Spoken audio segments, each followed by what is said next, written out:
sọ wípé. Say, gbogbo alágbára ìpìlẹ̀ ìran mi. every strong man of my foundation.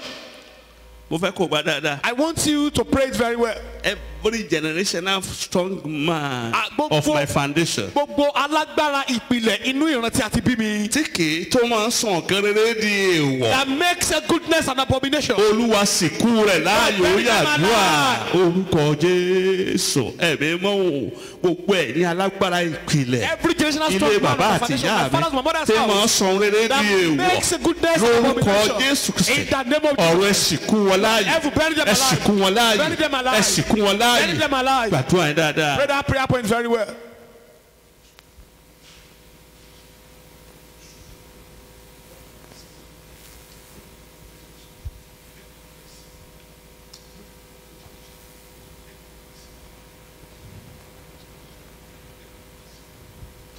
bú àdúrà jésù kristi olúwa wa Jesus' name wàá we máa pray. ní gbogbo ọ̀gọ̀rọ̀ àwọn ìka. You say, hey, the barrage of wicked ones.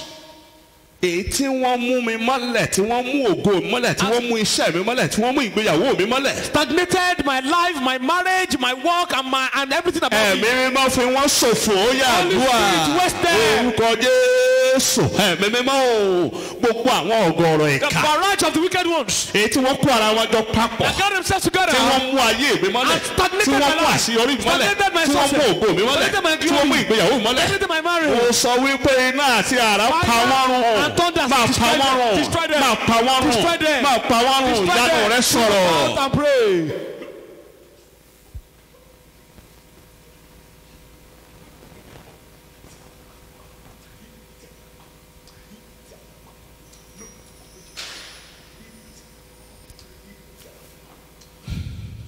bú àdúrà jésù kristi olúwa wa. In Jesus' name we've prayed. jọ̀wọ́ gbàdúrà yìí Please pray this prayer wàá point. máa sọ pé bu àjàgà Say every yoke àtọ̀rọ̀ jẹ of begging àti àìní. and lack poverty. ó yẹ máa fọ́ tútú ó yẹ àdúrà orúkọ jésù ẹ̀mí mọ́ o gbogbo àjàgà àtọ̀rọ̀ Every jẹ yoke of begging, gbogbo àjàgà àìní every yoke of poverty and lack. èmi lágbájá ọmọ lágbájá Of my- máa fọ́ tútù break. máa fọ́ tútù máa fọ́ tútù Break.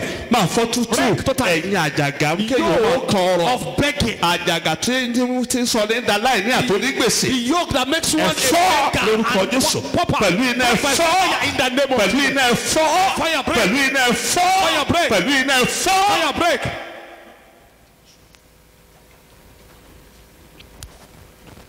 bú àdúrà jésù kristi olúwa wa. In Jesus' name we've prayed. pẹ̀gùn rẹ̀ o ẹ̀jẹ̀ jésù olùgbàlà pẹ̀gùn rẹ̀ bàbá pẹ̀gùn rẹ̀ o ẹ̀jẹ̀ jésù olùgbàlà pẹ̀gùn rẹ̀ bàbá pẹ̀gùn rẹ̀ o ẹ̀jẹ̀ jésù olùgbàlà pẹ̀gùn rẹ̀ bàbá. Pẹ̀gúrẹ́ o, ẹ̀jẹ̀ Jésù olùgbàlà pẹ̀gúrẹ́ bàbá. tètè pẹ̀gùn rẹ̀ adéyanjú ọ̀run pẹ̀gùn rẹ̀ o ẹ̀jẹ̀ jésù olùgbàlà pẹ̀gùn rẹ̀ bàbá. Pẹ̀gúrẹ́ o, ẹ̀jẹ̀ Jésù olùgbàlà pẹ̀gúrẹ́ bàbá.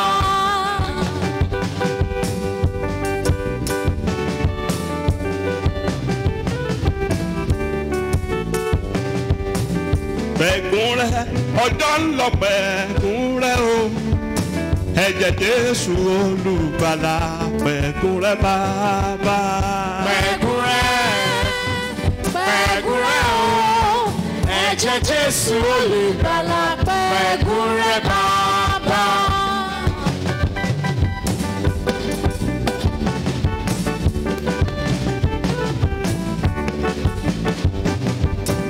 tètè pẹ̀gùn rẹ̀ má wò mí níran pẹ̀gùn rẹ̀ o ẹ̀jẹ̀ jésù olùgbàlà pẹ̀gùn rẹ̀ bàbá o.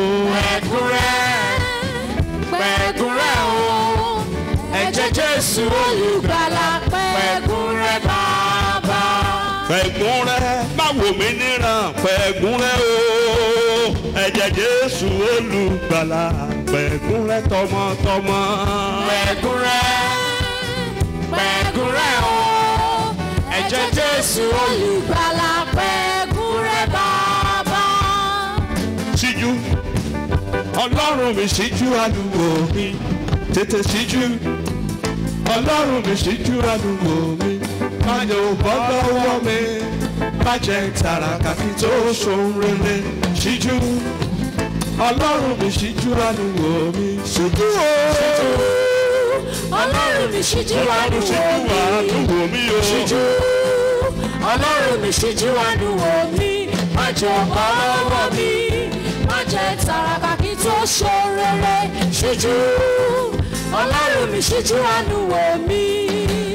Síjú ẹ̀mí mímọ́ ò síjú àdúgbò mi síjú Ọlọ́run orí òkè yìí síjú àdúgbò mi bàbá jẹ́ ó bọ́ lọ́wọ́ mi má jẹ́ tàràkà kí tó sóhun rere bàbá síjú Ọlọ́run mi síjú àdúgbò mi ó síjú Ọlọ́run mi síjú àdúgbò mi síjú Ọlọ́run mi síjú àdúgbò mi má jẹ́ ó bọ́ lọ́wọ́ mi má jẹ́ tàràkà kí tó sóhun rere síjú Ọlọ́run mi síjú àdúgbò mi. Àgbà tó ní kò gbà mí o dákun bàbá. Àgbà tó ní kò gbà mí o dákun bàbá.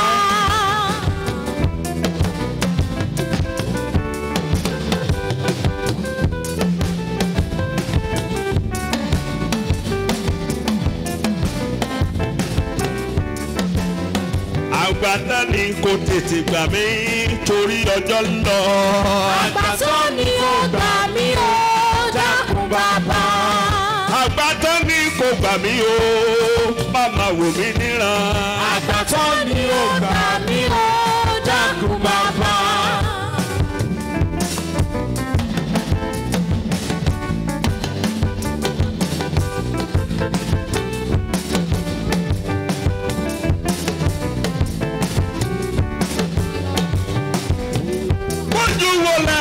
Bàbá bójú wọlé.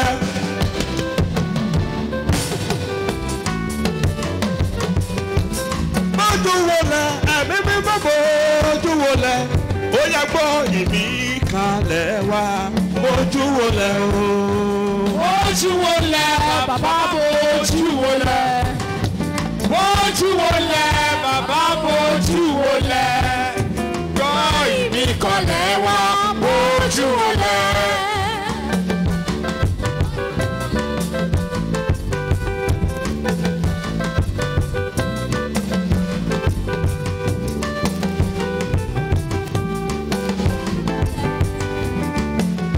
Ìwọ ni ó bá mi ṣe, ìwọ ni ó ṣe yọrí, ẹni tó bá mojú ọ̀rọ̀ ní yanjú rẹ̀, ìwọ ni ó bá mi ṣe o. Ìwọ ni ó bá mi ṣe, bàbá ìwọ ni ó ṣe yọrí, ẹni tó bá mojú ọ̀rọ̀ ní yanjú rẹ̀, ìwọ ni ó bá mi ṣe o.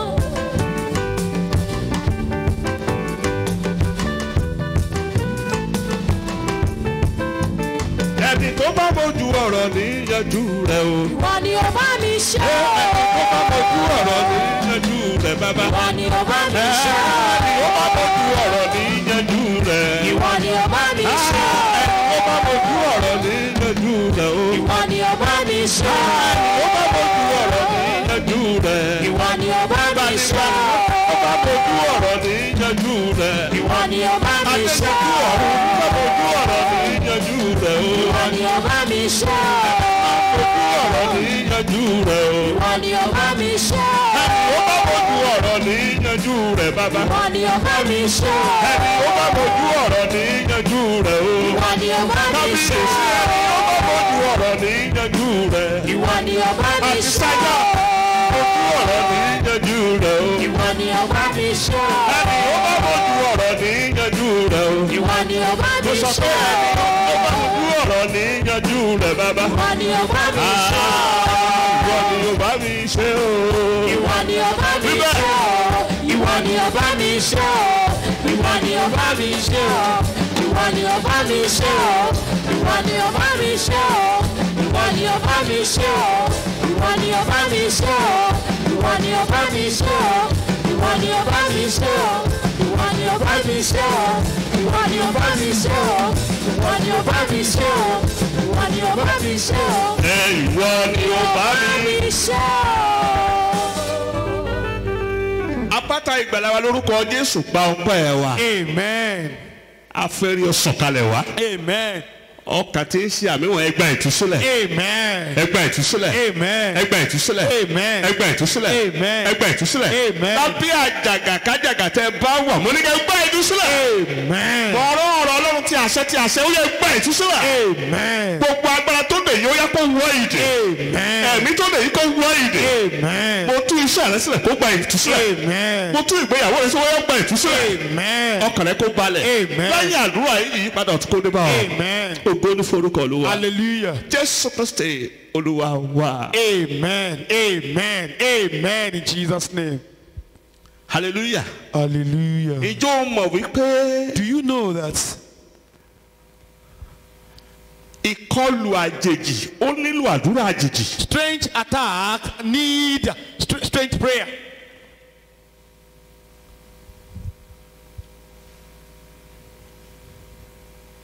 Àwọn ọ̀tá àjèjì wọ́n nílò àdúrà àjèjì. Strange enemies need strange prayers. Bákan náà, Likewise, àwọn ọ̀tá tí mo lọ sọ pé àwọn ọ̀tá tó ní ẹ̀rù wọ́n nílò àdúrà tó ní ẹ̀rù. fearful need fearful prayer. Hallelujah. Hallelujah. When we say strange, Tá bá ní pé àjèjì, what do we mean? kí ni ó túmọ̀ sí? Something unfamiliar, Ohun tí a kò mọ̀ lọ́pọ̀, something irregular, ohun tí kì í wá déédéé, something uncommon, ohun tí ò wọ́pọ̀, something foreign, ohun tó jẹ́ wá látòkèrè, something opaque, ohun tó ṣókùnkùn, something unconventional. ohun tí ìṣe bá ṣe máa ń ṣe. Ẹ jẹ́ ká wo ohun tí ìwé orin Dáfídì yẹn sọ Let us orí check. ọgọ́rùn-ún ó lé mẹ́sàn-án. The book of Psalm 109 Ẹ jẹ́ wo láti ẹsẹ̀ ìkíní ná. from verse 1. Má ṣe pa ẹnu rẹ mọ́, Ọlọ́run ìyìn mi, nítorí tí ẹnu àwọn ènìyàn búburú àti ẹnu àwọn ẹlẹ́tàn ya sílẹ̀ sí mi. Wọ́n ti ń fi àwọn èké sọ̀rọ̀ sí mi. Wọ́n ti ń fi ọ̀rọ̀ ìríra yí mi káàkiri. Wọ́n sì ń bá mi jà láì nídìí. Nípò ìfẹ́ wọ́n ń ṣe ọ̀tá mi, ṣùgbọ́n èmi ń gba àdúrà. Wọ́n sì fi ibi san ire fún mi àti ìríra fún ìfẹ́ mi. Yan ènìyàn búburú tì í, jẹ́ kí olùfisùn kí ó dúró ní ọwọ́ ọ̀tún rẹ̀ nígbà tí ó ṣe ìdájọ́ rẹ̀, kí á dá ní ẹ̀bi. Saturday verse 6. Okay. Praise the Lord. Hallelujah. Yan ènìyàn búburú tì í, jẹ́ kí olùfisùn kí ó dúró ní ọwọ́ ọ̀tún rẹ̀. Hallelujah. Hallelujah. Ọkùnrin tí Ọlọ́run kọ́ ìka rẹ̀ ní ogun jíjà. The man that God taught his fingers how to battle. Èyí tí Ọlọ́run kọ́ ẹnu rẹ̀ ní ogun jíjà bákan náà. I thought the one that God taught his mouth battle. Wọ́n ló sọ̀rọ̀ níbí. He was the one talking here. Ọkùnrin tí Ọlọ́run fẹ́ràn rẹ̀ tí ọkàn rẹ̀ dàbí ti Ọlọ́run. The man after God's heart, the man that God loved. Òun ló sọ ní ẹsẹ̀ kẹfà àti ìkeje yẹn. He was the one who spoke in verse 6 and verse 7. Ó mọ̀ bí a ti ń gbé àwọn ọ̀tá gégùn. He knows how to curse the enemies. Ẹ bá wo verse 17 rẹ̀ rí. You check verse 17. Kí hallelujah. Hallelujah. Mo sọ wípé I say, ọ̀rọ̀ Ọlọ́run tí a kà yìí the word of God we've read. yóò ṣẹ lára àwọn ọ̀tá rẹ lórúkọ Jésù. Amen. Mo ní ọ̀rọ̀ yìí àwọn ègún àti èpè tí ń bẹ níbẹ̀ yóò ṣẹ lára àwọn ọ̀tá rẹ. Amen. Àwọn àdúrà àjèjì lélẹ́yìí. These are strange prayers. Kí ni àjèjì tó wà nínú rẹ̀? And what is that strange thing there? Kinds of strangeness. Irú àjèjì tó wà níbẹ̀. We have strange nation. A ní Strange essence. Yes. àjèjì iṣẹ́ ìránṣẹ́ a ní àjèjì ìbínú. We have strange fire. A ní àjèjì iná. We have strange gods. A ní ọlọ́run àjèjì. We have strange wives. A ní àjèjì ìyàwó. Àti bẹ́ẹ̀ bẹ́ẹ̀ lọ. And so on. Tẹ́ ẹ bá wo Psalm 144 verse 7. If you check Psalm 144 verse 7. Àti verse 11. And verse 11. Ó sọ nípa strange children. Talks about àwọn ọmọ àjèjì. Ẹ lè ká tí ẹ bá rí. Rán ọwọ́ rẹ láti òkè wá. Yọ mí kó sì gbà mí kúrò nínú omi ńlá ní ọwọ́ àwọn ọmọ àjèjì. Ẹsẹ̀ 11. Yọ mí kí o sì gbà mí lọ́wọ́ àwọn ọmọ àjèjì. Ẹnu ẹni tí ń sọ̀rọ̀ asán àti ọwọ́ ọ̀tún wọn jẹ́ ọwọ́ ọ̀tún èké. Ẹ bá rá àwọn àjẹ́ ọmọ kékeré. When you see a little children who are wọ́n burú witches, ju àwọn arúgbó yẹn lọ. they are even more wicked than the other ones. Torí pé wọn ò láàánú. Because they are merciless. Wọn ì láàánú. They are merciless. Ọmọ àjèjì ni wọ́n. They are strange children. Èyí tí wọ́n rán ní iṣẹ́. Sent on an Láti errand. fa àwọn èèyàn lulẹ̀. In order to put people down. Láti tú ayé wọn ká. In order to scatter their lives. Mo gbàdúrà fún ọ lónìí. I pray for you today. Gbogbo ọmọ àjèjì. Every strange Tí child wọ́n gbé dìde sí ọ. raised against you. Láti sọ làálàá rẹ di In asán. order to turn your labor to Ọ̀run tó fi vanity. iná tú wọn ká lórúkọ Jésù. Amen.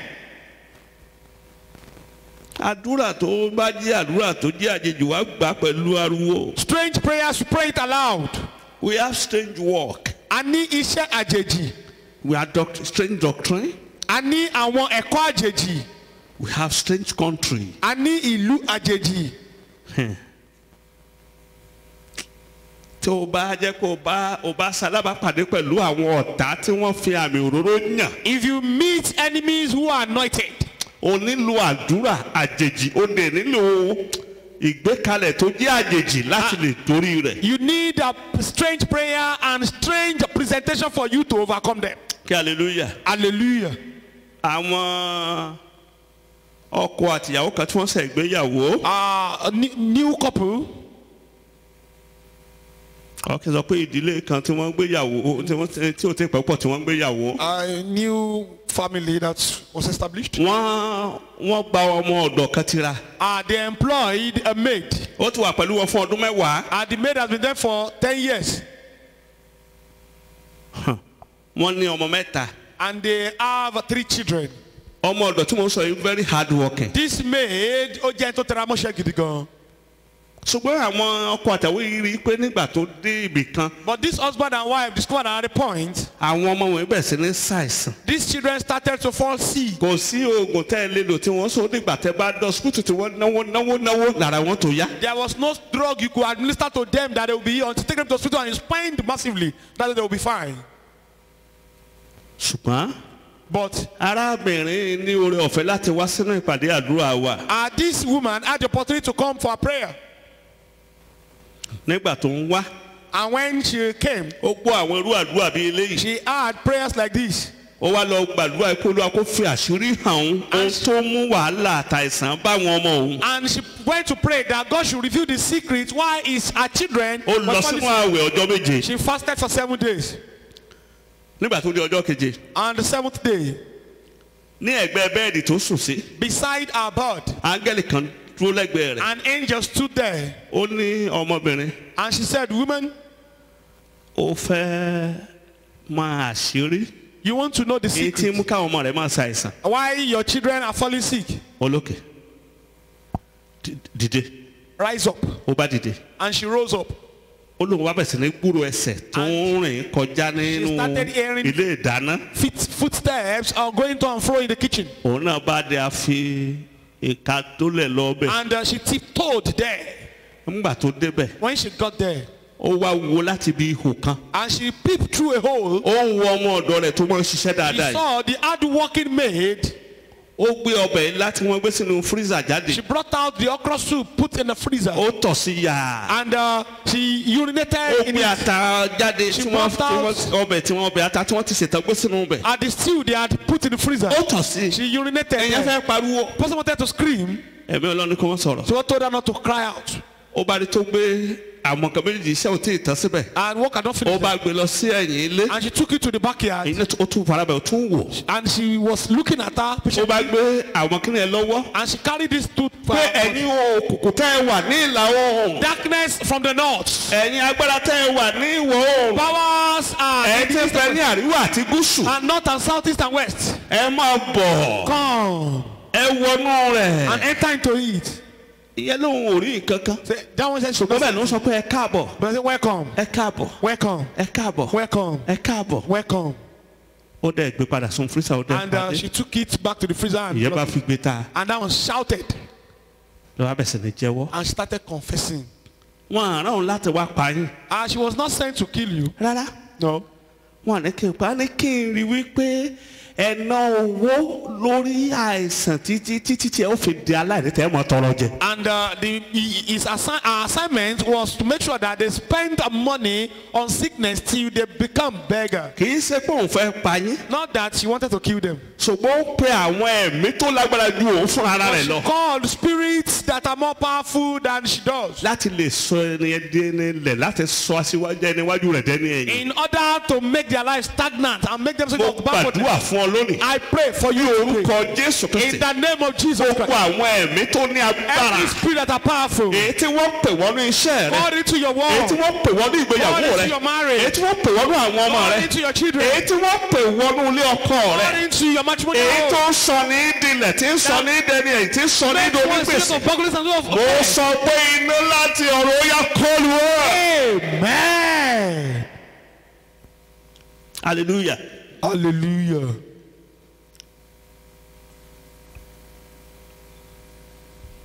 Arábìnrin kan A woman, lẹ́yìn ìgbéyàwó lóyún. after marriage, she conceived. Nígbà tí oyún yẹn pé bí oṣù méje. And when the pregnancy was 7 months, 7.5 months. oṣù méjì àtààbọ̀, Tó bá di aago bíi méjìlá lóru. at exactly 12 midnight, Ikùn yẹn á ṣòfò kò ní sí kankan bẹ́ẹ̀. the stomach will be empty. There will be Á di nothing there. pẹlẹbẹ padà. It will be flattened. Nígbà tó bá pé bí ọwọ́ aago mẹ́rin. And by 4 ìdájí. a.m., Ikùn yẹn á tún ga padà. then the stomach will become Ọmọ yẹn ó tún protected. mọ jì nínú rẹ̀. And the baby will be dangling. Arábìnrin ni pé kí eléyìí strange púpọ̀. And this woman discovered that this was strange. Ó lọ sọ fún màmá rẹ̀. She went to tell her mother. Màmá ní eléyìí tún burú jáì o. And the mother said, this is very Òun ò bad. lè lè rí o. I've not seen something like this before. Ọba lọ sọ́dọ̀ ìránṣẹ́ Ọlọ́run. Then she went to meet man of God. Pásítọ̀ rẹ̀ ìyẹn dẹ̀ sọ fún Oh, Pastor, man. eléyìí kan burúkú rẹ o. This one is very bad. Ó dáa. Sọ wípé kí ọmọ rẹ kí aago méjìlá tó lùkọ́ ipò ti délé lọ́dọ̀ wọn. Tell your child Ó máa bẹ̀rẹ̀ àdúrà. to come to us before 12 so they will start prayer. Wọ́n sì bẹ̀rẹ̀ àdúrà yẹn. And they started prayer. Ọjọ́ tó sà gbàdúrà yẹn. The very day they prayed, Ọmọ yẹn tó lọ bẹ́ẹ̀. the baby went the same Ó tún way padà dé ní aago and came mẹ́rin. back by 4 a.m. Ìyá ìyàwó ní. And mother Ilé said, burú jáì o. Ẹ This bá one is gbé mọ́tò ẹ̀jẹ̀ lọ kẹ́rù ọmọ mi kó lé ọkọ̀ burúkú yìí o. let me go and pack the loads of my daughter from this wicked husband. Ọkọ̀ burúkú rẹ o. This is a wicked husband. Ilé burúkú rẹ o. This is a terrible house. Bí wọ́n ti débẹ̀. And as they got there, Màmá ọkọ the husband's mother, ni wọ́n bá ní ibẹ̀. they met her there. Màmá tí ì sọmọ kékeré. A woman, a mother who Ọmọ is not ọgọ́ta ọdún ó lé. 60 plus. Ó ti lóyún bí ẹni tí ó bí. She had become pregnant as if she would deliver. Èwo leléyìí. What's this? Òun lẹni tí ń gbé ọmọ yẹn lọ sínú ẹgbẹ́ àjẹ́. was- Àgbẹ̀ sínú rẹ̀ àrùn lọ sínú ẹgbẹ́ She àjẹ́. was the one carrying the baby in the womb to witchcraft meeting. Ṣùgbọ́n But bàtí bẹ̀sẹ̀ ní pariwo nìyẹn. that was how they started shouting. Ó bẹ̀sẹ̀ ní jẹ́wọ́. She started confessing. Ká tó wọlé ha And táwọn before èèyàn it- pariwo tẹ́rọ pélé lórí And ládùúgbò. when people would come and gather, Ká tó wò tán before you know it, àwọn èèyàn ti lù ú pa. our people had beaten her to death. Mo gbàdúrà fún ọ lónìí. I pray for you today. Gbogbo agbára tó bá láwọn fi ọ́ ẹ̀sìn. Every power that want to molest you. Àwọn ó yẹ̀yẹ́ rẹ lónìí ni mo sọ pé kọ́run ó yẹ̀yẹ́ wọn. Amen. A fẹ́ lọ gbàdúrà. We want to pray.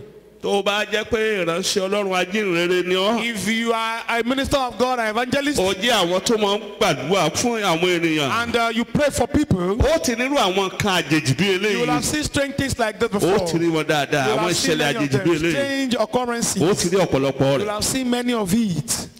Hallelujah. Hallelujah.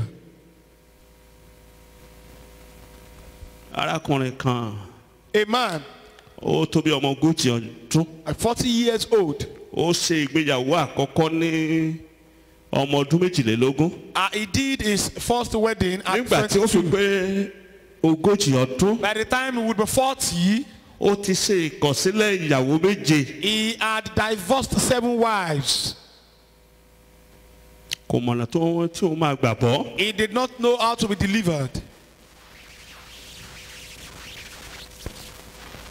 wọ́n ní kó lọ sínú àwẹ̀ ní ọjọ́ méje. He was told to fast for 7 ó days, sì gbàdúrà àtàwẹ̀ yẹn. and he prayed and fasted. lẹ́yìn ọjọ́ méje ni wọ́n mọ̀ After wípé wọ́n ti mú irun orí rẹ̀ lọ.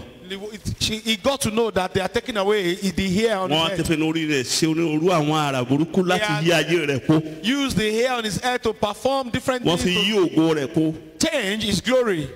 kí hallelujah. Hallelujah. iṣẹ́ àwọn ìkà nìyẹn. This is the work of the wicked ones. àwọn bábà ìkà Evil barbers, wicked barbers, wọ́n á máa lò ó they would use it láti máa ṣe oògùn to do àwọ̀rò jobs, iṣẹ́. to invite wọ́n á customers. jí àyànmọ́ èèyàn láti They will gbé steal ògo àwọn kan dìde. customers in order to raise the glory of some people. mo gbàdúrà fún ọ lónìí. I pray for you today. gbogbo ète ìkà lórí rẹ Every tactics and antics of the lórí wicked àwọn one ọmọ rẹ over your children, ọ̀run kó dá padà síbi tó ti wá ní ìlọ́po méje lórúkọ Jésù. in Jesus' ẹ name. jẹ́ wo Isaiah chapter 28. Ìwé wòlíì Àìsáyà orí kejìdínlọ́gbọ̀n let's check 21 and 22 verse 21. ẹsẹ̀ ìkọkànléníogún àti ìkejìléníogún. Nítorí Olúwa yóò dìde bíi ti òkè Pérásímù, yóò sì bínú gẹ́gẹ́ bíi ti àfonífojì Gíbíónì, kí ó ba lè ṣe iṣẹ́ rẹ̀, iṣẹ́ ara rẹ̀, yóò sì mú iṣẹ́ rẹ̀ ṣe àjèjì iṣẹ́ rẹ̀. Ǹjẹ́ nítorí náà ẹ má ṣe jẹ́ ẹlẹ́gàn, kí a má bàa sọ idẹ yín di líle, nítorí èmi ti gbọ́ ìparun láti ọ̀dọ̀ Olúwa Ọlọ́run àwọn ọmọ ogun wa tí ó ti pinnu lórí gbogbo ilẹ̀. hallelujah. Hallelujah. àwọn iṣẹ́ àjèjì. Strange acts. ẹ jẹ́ ká wo what are the characteristics of the strange enemies. Kí ni àwọn àbùdá àwọn ọ̀tá tó ṣàjèjì? perplexing. Wọ́n máa ń sọ ní di akúrẹ̀tẹ̀.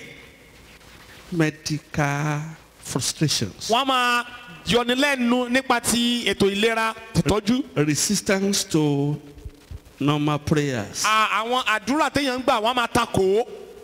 defied medical diagnosis and treatment. Àwọn ìtọ́jú ara ẹni nípa ti ètò òyìnbó a máa kò ní ṣiṣẹ́.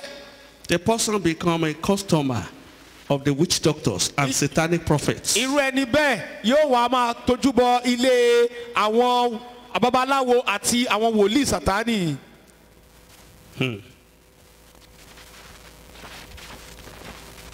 It could elicit suicidal tendencies. Ó lè jẹ́ kí ènìyàn kó máa ronú bí ó ṣe gbẹ̀mí ara rẹ̀. It could bring wrong advice and counsels. Ó lè mú ìmọ̀ràn búburú wá. It can scare away helpers. Ó lè lé àwọn olùrànlọ́wọ́ dànù. It will expose the mystery of angels of darkness. Yóò ṣe àfihàn àdìtú àwọn áńgẹ́lì Sátánì àti áńgẹ́lì òkùnkùn. And presenting themselves as the angel of God. Tí wọ́n fara wọn hàn gẹ́gẹ́ bí áńgẹ́lì Ọlọ́run. Praise the Lord. Hallelujah. àwọn tó bá jẹ́ ẹni tí ń ka bíbélì dáadáa. Good readers of the Bible. ẹ rí ọ̀pọ̀lọpọ̀ àwọn ìṣe Ọlọ́run tó yàtọ̀. You will see the strange act of God. èyí tó yàtọ̀ tó fi dojúkọ àwọn ọ̀tá Ísírẹ́lì That he ní used Íjíbítì. to wage war against the enemies of Israel in Egypt. ìbẹ̀ rí ìṣe rẹ̀ nígbà tí omi korò. You saw his act when water tí was bitter. wọ́n gé igi tí wọ́n sì sọ sínú rẹ̀ tó sì dùn. They caught a wood and they put it there. ìṣe tó yàtọ̀ àwọn àdúrà tó yàtọ̀ nìyẹn. These are strange acts. ó ní kí wọ́n yí Jẹ́ríkò kò ní ìgbà méje. He told them to go around Jericho for 7 days. ẹ̀wù dísì wó lulẹ̀. And the wall fell down. ìṣe rẹ̀ tó yàtọ̀ tó yàtọ̀ tí ò nọ́mà. And that is a strange tó sì act. dàbí òpè lójú ènìyàn. A strange act, something that was not normal, and it looked foolish on the ẹ má man. gbàgbé àwọn ejò amíbí iná tí ń bu ènìyàn sẹ́nu aginjù torí tí wọ́n bá ti wọ ọ̀pá tí ejò tí wọ́n lọ sókè wọ́n sì sàn. Don't forget the bronze snake and the snake that was binding them in the wilderness, and he told them that once you look at the cross, the snake hung there, you will be healed. ẹ wo wòlíì Èlíṣà. And look at Prophet Elisha. wọ́n sọ wípé He was omi told korò. that water was bitter. ó ní ẹ mú àwo kòtò wá. Then bring a ó ní ẹ bú iyọ̀ sí. plate, put salt there. ó sì gbàdúrà sí orísun dá iyọ̀ And sí. he prayed at the source of the water and poured salt there. yàtọ̀ Strange. ìkorò sì tán. And bitterness ẹ wo ended. Námánì. Look at Naaman. ó ní kó rí ara ẹ̀ bọ́nú omi ní ìgbà He méjì. was told to dip himself to the river for 7 times. ẹ̀tẹ̀ rẹ̀ sì parẹ́. And his leprosy disappeared. ó ní Pétérù Peter, ju àwọn rẹ̀ síbí. cast your net. ibi tó ti ṣẹ́ṣẹ́ tó ti Where he had tí ò sí labored, kankan. and there was nothing. àwọn sì kún fún ẹja tó ń fẹ́ fàyà. And the net was filled that it almost tore. kí hallelujah. Hallelujah. kí hallelujah. Hallelujah.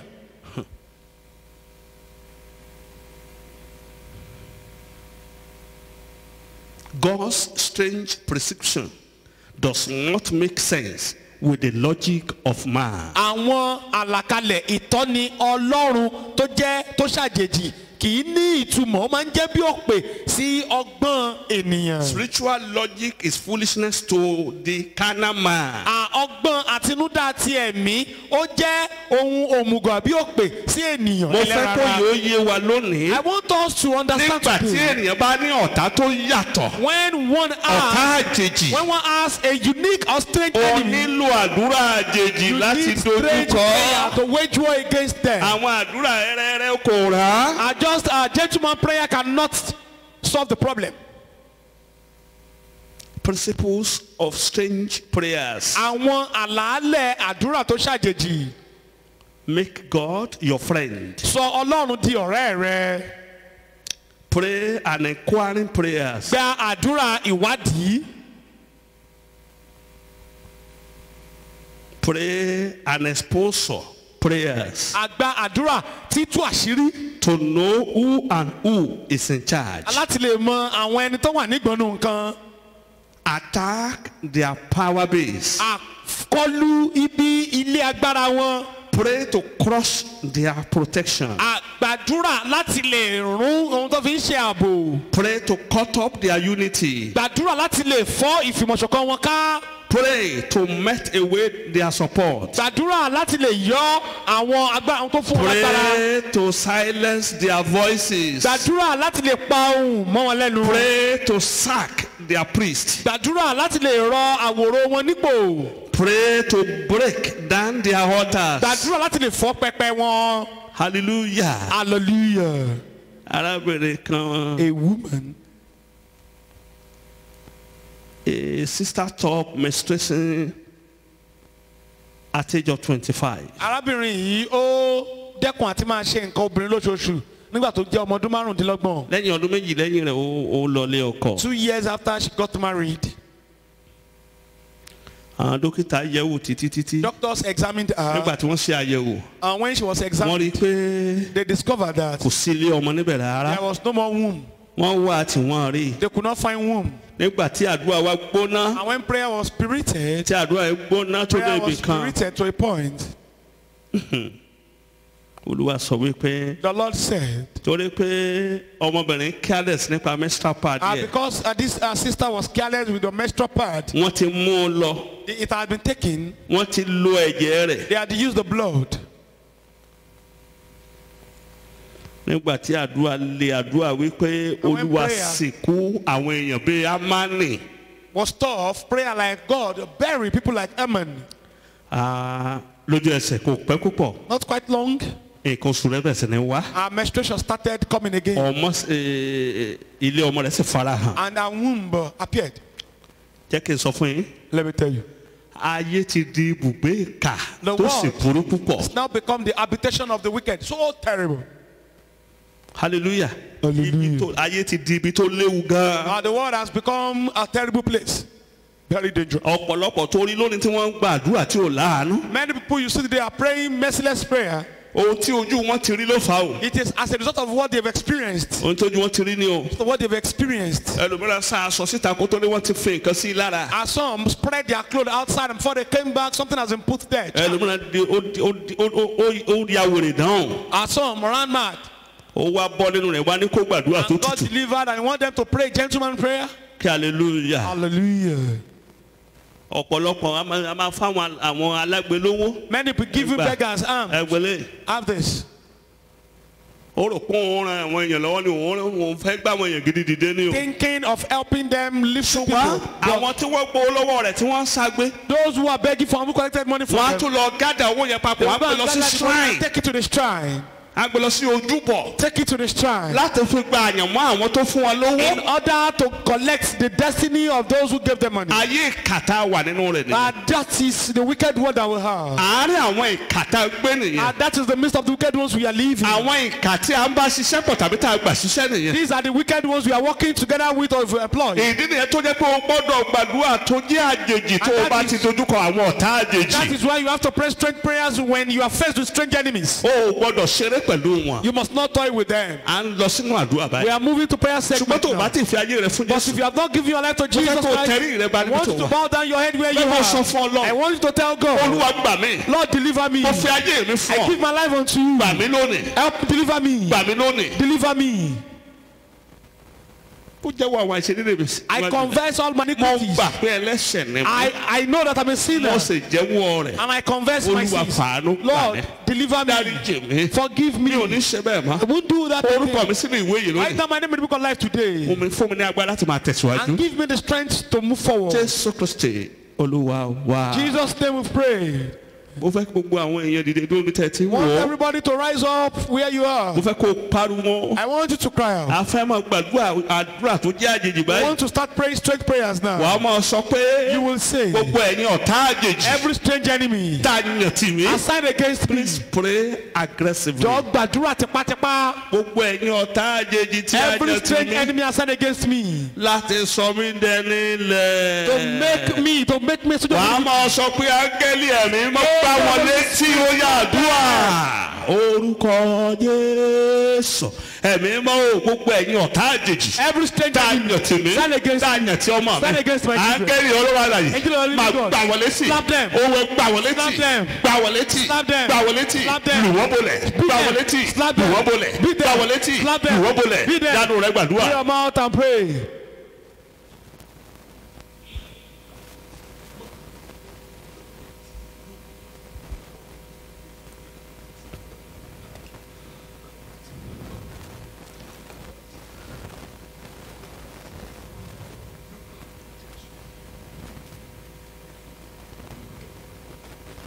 Gbọ́ àdúrà Jésù Kristi Olúwa wa. In Jesus' name we have prayed. Gbàdúrà kejì. Pray the second prayer point. Wàá sọ wípé You will say,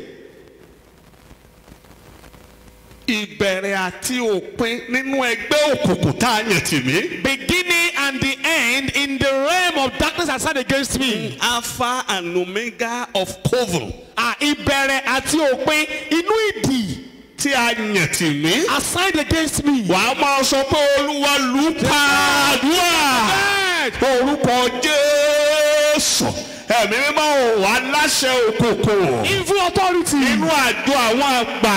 in the coffin Tá a yàn tì mí. assigned against Ọ̀run me. kó lù ọ́ pa. Every beat them to Ẹ̀rọ kó lù ọ́ Every pa. beat them to them. Ọ̀run kó lù ọ́ pa. Every beat them to them. Gbàdúrà yẹn pẹ̀lú ìkàrà. Pray that prayer point and Àyà máa believe. sáná kúrí ká ṣáìdà. Mo sọ pé ìkà ìwọ ọ̀dájú yìí. Ìwọ aláṣẹ òkùnkùn yìí. Ìwọ tó jókòó níbi òkùnkùn. Tó ń sọ wípé àfi tí nǹkan mi bá bàjẹ́. Lórúkọ Jésù ọ̀rọ̀ ẹ̀lú pa ẹ fi ṣòfò. Ẹ̀lú pa ẹ fi ṣòfò. Ẹ̀lú pa ẹ fi ṣòfò. Ẹ̀lú pa ẹ fi ṣòfò. Wà túra. Jésù Kristi Olúwa wa. In Jesus' name we've prayed. Báyìí kẹta yìí. Pray the third one. Wàá máa sọ pé You will say, gbogbo ìpinnu òkùnkùn. every evil decision, Àsọtẹ́lẹ̀ òkùnkùn. evil prophecy Èyí tá a gbé dìde lòdì sí ayé. raised against my life. wàá máa sọ pé padà síbi tó ti wá padà wàá máa pariwo padà lórúkọ Jésù padà ó yá àdúrà orúkọ Jésù ẹ̀mí mímọ́ gbogbo ìpinnu òkùnkùn every evil decision, gbogbo ọ̀rọ̀ àṣẹ òkùnkùn every evil prophecy èyí tá a gbé dìde lòdì raised against ó yá me, padà síbi tó ti wá backfire. mo dá ọ padà Backfire. ẹlẹ́rù kó pẹ́rù ẹ̀ Backfire. mo dá ọ padà Backfire. ẹlẹ́rù kó pẹ́rù ẹ̀ Backfire. mo dá ọ padà Backfire. ẹlẹ́rù kó pẹ́rù ẹ̀ Backfire. gbogbo iṣẹ́ àwọn ìka Every work of the wicked gbogbo one, àfọwọ́sowọ́pọ̀ àwọn ìka every evil mo corporation, dá ọ padà ní ìlọ́pọ̀ fire in many ẹni folds. tó lẹ́rù ó yá Carry your load by fire. in the name of Jesus.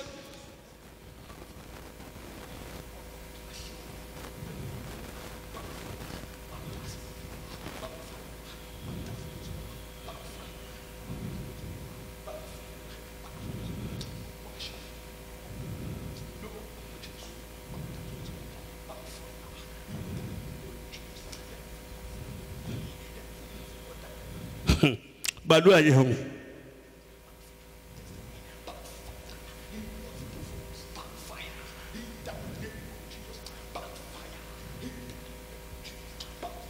bó àdúrà Jésù Kristi Olúwa wa. In Jesus' name we pray. wàá máa ní ọfà àjèjì Strange arrow, tí a talu iṣẹ́ mi fired at my work, tá a talu ìgbéyàwó fired mi at my marriage. padà síbi tó ti wá Go back to your sender. jáde nínú ayé mi Come out of my life. jáde nínú ìgbéyàwó Come mi out of my marriage. padà síbi tó ti wá yá pariwo àdúrà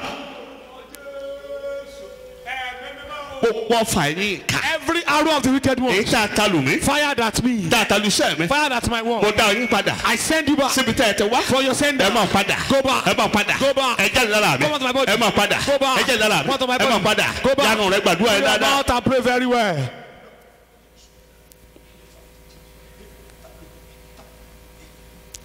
bú àdúrà Jésù Kristi Olúwa wa. In Jesus' name we've prayed. gbàdúrà ẹ lé dáadáa. Pray this prayer point very well. ta ni ijó àti àkéèké òkùnkùn And who is that evil serpent and evil scorpion tó ń fara rò mí. that is caressing me, romancing me, tí mo ń wò bí ènìyàn gidi that I'm looking at the tó normal one, wọléwọ̀de that is going and coming out with me, pẹ̀lú mi. so intimate with me. wàá máa ní Olúwa fàyà sọ́sí òhò yàdúrà. Take them apart. orúkọ Jésù ẹ̀mí mọ́ o ta ni ejò àti Who is àkéèké that òkùnkùn evil serpent and evil tó ń scorpion? fara rò mí Romancing tó ń me, wọléwọ̀de pẹ̀lú mi. so intimate with Olúwa me. jásí o No, strip them sọdẹ naked. sí lára Set them ablaze. jásí o Strip them naked. sọdẹ sí lára Set them ablaze. jásí o Strip them naked. sọdẹ sí lára Set them ablaze. jásí o Strip them naked. sọdẹ sí lára Set them ablaze. jásí o Strip them naked. sọdẹ sí lára Set them ablaze. gbàdúrà yẹn pẹ̀lú Pray ìtara. that prayer point zealously.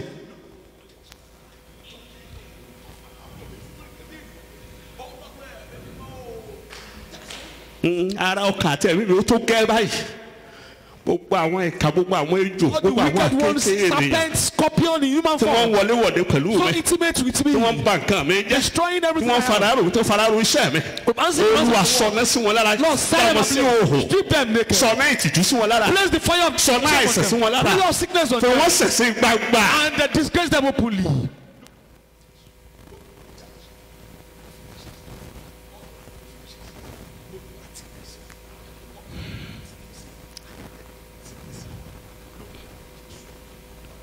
bú àdúrà Jésù Kristi Olúwa wa. In Jesus' name of sọ prayer. pé gbogbo ẹ̀yin ọ̀tá àjèjì ilé bàbá mi. Every strange enemy of my father's house, mo sọ wípé wọ́n ní kó gbógun ti ayé mi títí dọjọ́ òkú. to wage war against my life till death. Olúwa sọ wọ́dọ̀ òkú lórí orí Lord, kill àdúrà. them today. Orúkọ Jésù ẹ̀mí mímọ́ ò gbogbo ẹ̀yin ọ̀tá àjèjì ilé bàbá mi tí wọ́n gbé dìde lòdì sí mi tani kó gbógun tèmi títí màá fi ayé sílẹ̀ lórúkọ Jésù sọ̀nà ikú sí wọn lára Lord, sọ̀nà ikú sí wọn lára gbàdúrà yìí Pray dáadáa. that prayer very well.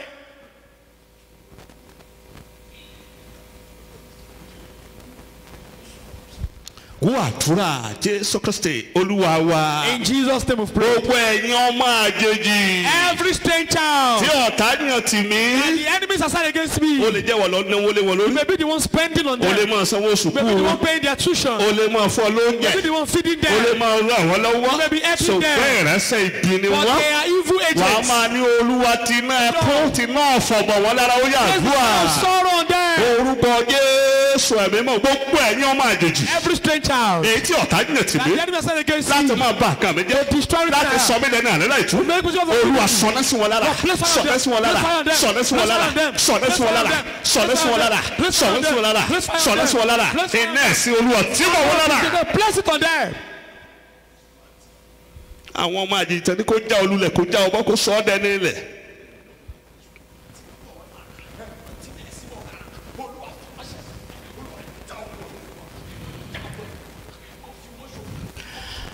bó àdúrà Jésù Kristi Olúwa wa. In Jesus' name of prayer. sọ pé gbogbo ọ̀tá tí wọ́n sọ wípé tí wọ́n gbéṣẹ́ ìránṣẹ́ pé sáà jẹ́ kí àpò rẹ̀ ó gbẹ. Every enemy assigned to empty my pocket. Olúwa Lord, fi àjàkálẹ̀ àrùn sọ wọ́n dìdàkudà. use plague to make them miserable. fi àjàkálẹ̀ àrùn láti ọ̀run sọ wọ́n Use dìdàkudà. divine plague to make them ó yá miserable. pariwo àdúrà. Open your mouth and pray. orúkọ Jésù ẹ̀mí mọ̀ gbogbo ẹ̀yin ọ̀tá Every enemy tí òkùnkùn yàn láti And the mú enemies kí are owó signed tán lọ́wọ́ mi láti sọ mí di to onígbèsè make me àtàlà lack ẹ̀mí. and debt, to make me lack and a ẹ̀mí debt. àjàkálẹ̀ àrùn látọ̀run Spirit of divine plague. balẹ̀ mọ́ kó sọ wọ́n All of them dìdàkudà. and make them miserable.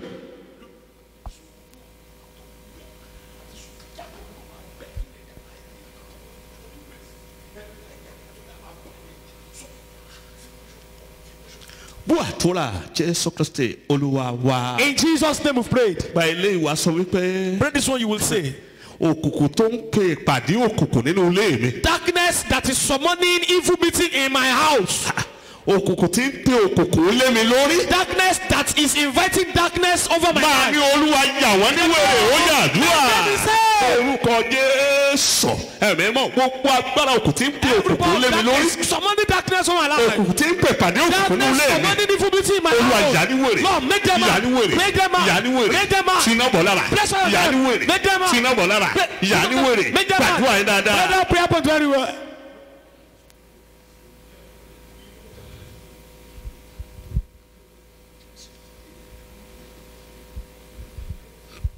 bó àdúrà Jésù Kristi Olúwa wa. In Jesus' name we've prayed. ìmọ̀kímọ̀ kò máa gbọ́dọ̀ jọ ètekéte kò lè dúró ẹnikẹ́ni tó bá dẹrù ọ̀ràn ni ó forí ara rẹ̀ gbé nítorí Olúwa lèmi bá dúró ìmọ̀kímọ̀ o. Ìmọ̀kímọ̀ kò máa gbọ́dọ̀ jọ. Ètekéte kò lè dúró. kò lè dúró rárá. Ẹnikẹ́ni tó bá dẹrù ọ̀rọ̀ ni ó forí ara rẹ̀ gbé. Torí Olúwa lèmi bá dúró.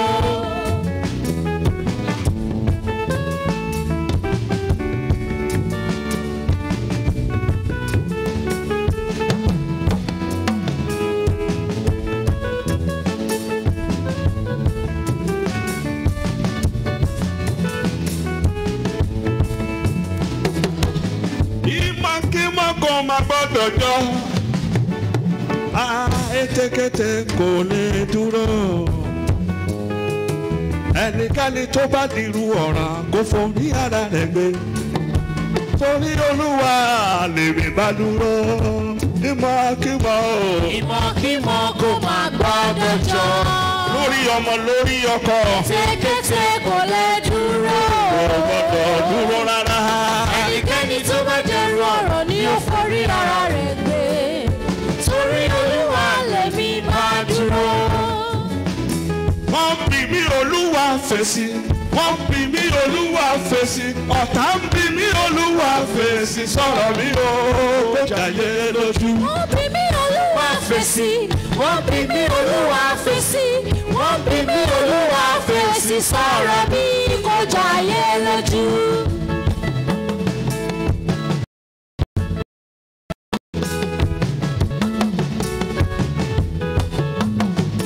wọ́n bí mi Olúwa fèsì ayé ń bí mi Olúwa fèsì wọ́n máa ń bí mi Ọlọ́run fèsì sọ̀rọ̀ mi o kó jàyé lójú. Wọ́n bí mi Olúwa fèsì. Wọ́n bí mi Olúwa fèsì. Wọ́n bí mi Olúwa fèsì sọ̀rọ̀ mi kó jayé lójú.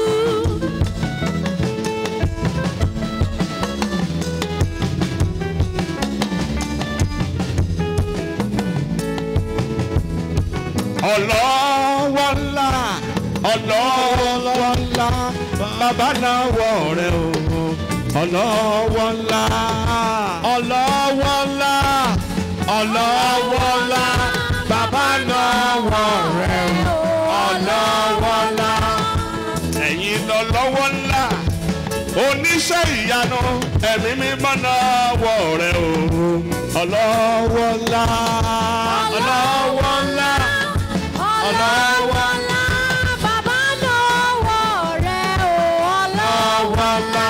òwíwo tí wọ́n lé ikú tìpìlẹ̀ ṣe bẹ́yìn lọ́lọ́wọ́ ńlá bàbá náwó rẹ̀ o ọlọ́wọ́ ńlá ọlọ́wọ́ ńlá ọlọ́wọ́ ńlá bàbá náwó rẹ̀ o ọlọ́wọ́ ńlá olórí ayé náwó rẹ̀ o ọlọ́wọ́ ńlá bàbá náwó rẹ̀ o ọlọ́wọ́ ńlá kábíyèsí náwó ìyanu rẹ̀ o ọlọ́wọ́ ńlá bàbá náwó rẹ̀ o ọlọ́wọ́ ńlá àlèwí lè ṣe náwó rẹ̀ o ọlọ́wọ́ ńlá bàbá náwó rẹ̀ o ọlọ́wọ́ ńlá ẹ̀mí mímọ́ náwó rẹ̀ o ọlọ́wọ́ ńlá bàbá náwó rẹ̀ o ọlọ́wọ́ ńlá ọlọ́run orí òkè yìí náwó rẹ̀ ọlọ́wọ́ ńlá bàbá náwó rẹ̀ o ọlọ́wọ́ ńlá.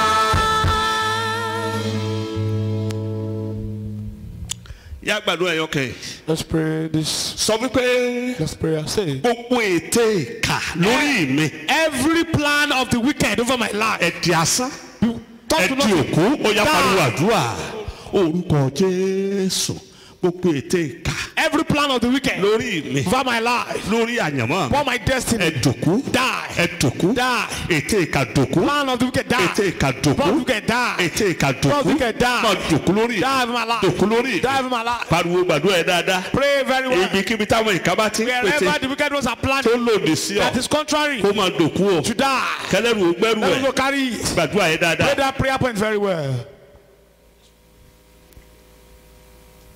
bó àdúrà Jésù Kristi Olúwa wa In Jesus' name we pray. tí ó tú rẹ̀ máa ṣe Close your àmì eyes and be saying amen. orúkọ Jésù. Amen. ẹni mímọ́ Ísírẹ́lì tí ń sun tẹ́nì kankan ò lè ṣe ògbó ní forúkọ ọmọ yìí. Hallelujah. mo sọ̀rọ̀ agbára sínú ayé àwọn tí ń ṣe àmì lónìí bó ti ṣe àmì àwọn ọ̀tá tó jẹ́ àjèjì tó ń túdì rẹ̀ tí ò yí ọ ṣùgbọ́n tí wọ́n ń ṣiṣẹ́ ìkà nínú ayé rẹ̀ mo ní kí wọ́n dòkú lórí. Amen. agbára àwọn ọ̀tá àjèjì wọ̀nyí kó dòkú lórí rẹ̀ Amen. kó dòkú lórí ọmọ rẹ̀ Amen. kó dòkú lórí iṣẹ́ rẹ̀ Amen. kó dòkú lórí ìgbéyàwó rẹ̀. Amen. gbogbo àwọn ọ̀tá àjèjì wọ̀nyí tí ọjọ́ wọn ti pẹ́ àwọn ọmọ àjèjì tí wọ́n gbà tira tàbí tó ń náwó lé lórí àwọn bàṣẹ̀jẹ́ tí wọ́n ní májẹ̀mú nínú ẹgbẹ́ àgbà ṣùgbọ́n tó ń pè lọ́mọ tó ń pè ní ọ̀rẹ́ tó ń pè ní ẹ̀gbọ́n tó ń pè ní ìyá àti bàbá mo sọ wípé lórúkọ Jésù ọ̀rọ̀ ẹ yà wọ́n níwèrè. Amen. gbogbo àwọn ọmọ ìkà tó ń sọ wípé àfi títí ẹ bá bàjẹ́ káwọn tó padà ìjì wàhálà ìjì ẹkún láti ó yá jàlù wọ́n. Amen. ìjì wàhálà jàlù wọ́n. Amen. ìjì ẹkún jàlù wọ́n. Amen. ìjì wàhálà jàlù wọ́n. Amen. ìjì ẹkún jàlù wọ́n. Amen. sínú ikú mọ̀ wọ́n lára. Amen. ọwọ́ Ọlọ́run tí ń jà fún ni kó jà fún ọ. Amen. kó jà fún ọ. Amen. kó jà fún ọ. Amen. etí àwọn ọ̀tá àjèjì ti gbà lọ́wọ́. Amen. gbà á padà gbà á padà gbà á padà gbà á padà ó lẹ́rìí tuntun ọkàn rẹ̀ á balẹ̀ ògo ní forúkọ Olúwa Jésù Kristi Olúwa wa. Amen. Amen. Amen. In Jesus' name. Praise the Lord. Hallelujah. omi tó gbé wa Olúwa kó yà á sí mi mọ́. Amen. iná agbára àti ìwòsàn sọ̀kalẹ̀ sínú rẹ̀. Amen. Olúwa ló ní agbára. Amen. ìwọ omi tú sílẹ̀. Amen.